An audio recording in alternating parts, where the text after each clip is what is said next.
Hello and welcome to the Calmcast, a time to feel calm and think clearly. I'm Claire Downham, the Queen of Calm, a transformational life coach. I was a burnt out head teacher who finally made the journey to calm after years of trying, and I want to prevent you from having to do the same. The Calmcast is a series of short explorations, gently guiding you back to your natural state, which is calm and clarity. Just listen like you would listen to music, with an open mind and curiosity. There's nothing else to do. Now let's relax into today's episode. So today, the question is, a thought appears, then what? I wonder if you've ever considered that. What happens once a thought has appeared? What is truly the mechanism, I suppose?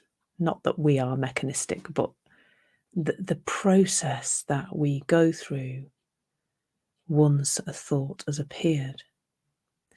And just to rewind a little bit, the appearance of that thought is not down to you.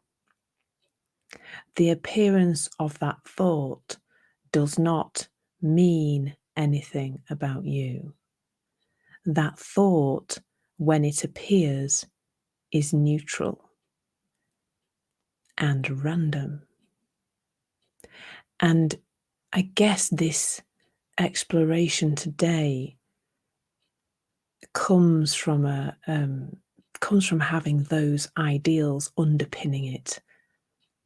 It is in the knowing of those things that there can be more ease about what is to follow in this conversation. So there is a thought that appears in our awareness. There are many thoughts that never make it that far. They are like, we think about the salmon leaping up the river. There's many that don't make it. There are many of our thoughts that never, ever come into our awareness. And in that way, they are a bit like clouds, because even if you were watching the weather intensely, you would miss quite a lot of the clouds that were going past. So there is a thought that is there. It's suddenly there in our awareness, isn't it? And of course, I am slowing down a process here that ordinarily happens at the speed of light, or almost, well, not often that we are consciously aware until we are quite a way down the line. But I hope one thing you have noticed is that there are some thoughts that come in and they're just not of interest, are they? You don't particularly want to engage with them. An example I came up with the other day would be if you were on the motorway and you fancied a coffee, and the next place to buy a coffee was, you can see it on the signs, can't you? The next place to buy coffee was 20 miles away, 25 miles away. Then you would just have it would be there in the back of your mind, sort of, I'm going to stop at the next services. But the thought, I want a coffee, I want a coffee, I want a coffee, would not go galloping. It wouldn't be like, oh, I can't stop thinking about the coffee. I must do something about thinking about the coffee, or, you wouldn't go into any work on that thought, I want a coffee. You just wait till the next services, and then it would be sorted out, wouldn't it? And so, and I think there are other thoughts that I've noticed personally can come and go with quite a lot of ease. And so something like a memory of the past that pops into my head. Oh, I remember when we did such and such, and I have a moment of, that's nice, but then, I get on with the rest of my day. Often thoughts about things to do pop in and pop out again, and that's why we forget to do things, I think, isn't it? Often if I don't write that down, it is here and gone in a moment. That is that is how it works. And I think noticing how that's working in your everyday life in the kind of gentle, fun way can be really beneficial when it comes to our relationship with those more sticky thoughts, the ones that appear to have a little bit more power over us. Um, Perhaps I should say there that you are the power, the thoughts aren't. You're not the thoughts, you're the thinker. And although I hesitate to use the word control, you do have some control. I can't think of a better word of where you place your attention. And that really is the key of where I am pointing today, is that some thoughts are like demanding toddlers in that they seem to scream and shout and wave and set off fireworks and, throw themselves on the floor in the supermarket in order to get our attention, in order to get themselves into our awareness.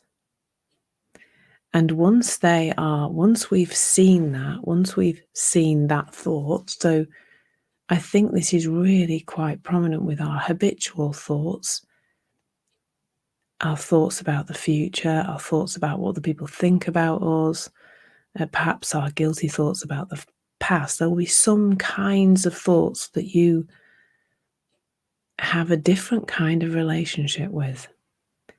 And that's just really struck me. That's what it is. If we had the same relationship with that thought about the coffee or the random memory of the past about a nice holiday or whatever, if we had the same relationship with those thoughts as we had with these ones that seem more pressing, there would be more ease around just letting them go. Because the thought has no energy. It is just coming into form in our awareness. But it is the energy that we give it through the awareness we concentrate on it. And that kind of seems to have a couple of different streams to it to me. It seems that there's the place of noticing the thought and then carrying on with that thought, this kind of spiraling. There's the initial thought, and then this is one that's very close linked but slightly different. And it's almost like those thoughts have commas between them. That this and then that, and that, they kind of chain of thoughts that then build into something that we then experience, often quite physically, a visceral feeling in our bodies, an emotional response of, feeling anxious or very, very overwhelmed, that pressing feeling on your chest, that stressed out feeling.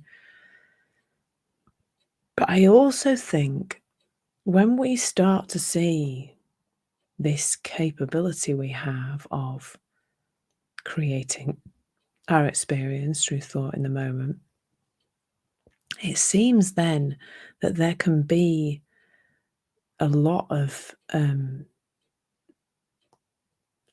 being down on ourselves for having the thought in the first place. So if we've been in a place of self-development, working on our thinking as a thing to do, and then we notice one of those thoughts we don't think we should be having, it's really easy to add more awareness to that thought in the process of trying to get rid of it. And really your thoughts have this natural ability to flow. That's what they do, like clouds blowing across the sky. But in that moment of starting to think, oh, it's my job to change that thought, it's my job also to change the associated feeling, we can really add a lot more consciousness to that thought. We give it more and more awareness, and that really just gives it more energy. The thought itself has no energy because it's just some words kind of tiptoeing across your head.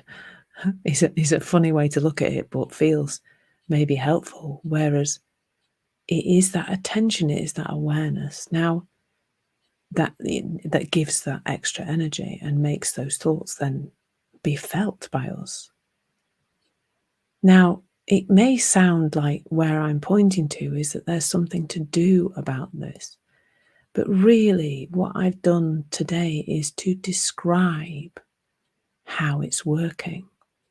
And when you start to notice how it's working, it somehow seems to trip out the system. It just creates some space, because then if your awareness is on, oh, look at how it's working today, all day, every day, all the time, but look at how it's working, look at what's happening here, suddenly your thinking is on something else. Your awareness is on this curiosity, this interest. Oh, I see what's going on here. And somehow that seems to bring a settling feeling, a nicer feeling, and kind of a departure of the thoughts that we were trying to force to depart anyway. And that feels like something, as I'm speaking, that feels actually quite fresh and new to me. I love it when something comes out when I'm talking to you like this. So, yeah, get curious about that. Notice what you notice and see how helpful that is. Thank you so much for listening. There's nothing to do now but bring some awareness to how this is working out in your life. Listen regularly to experience longer and longer periods of calm. This has been the Calmcast with Claire Downham, Queen of Calm. Take care and keep listening.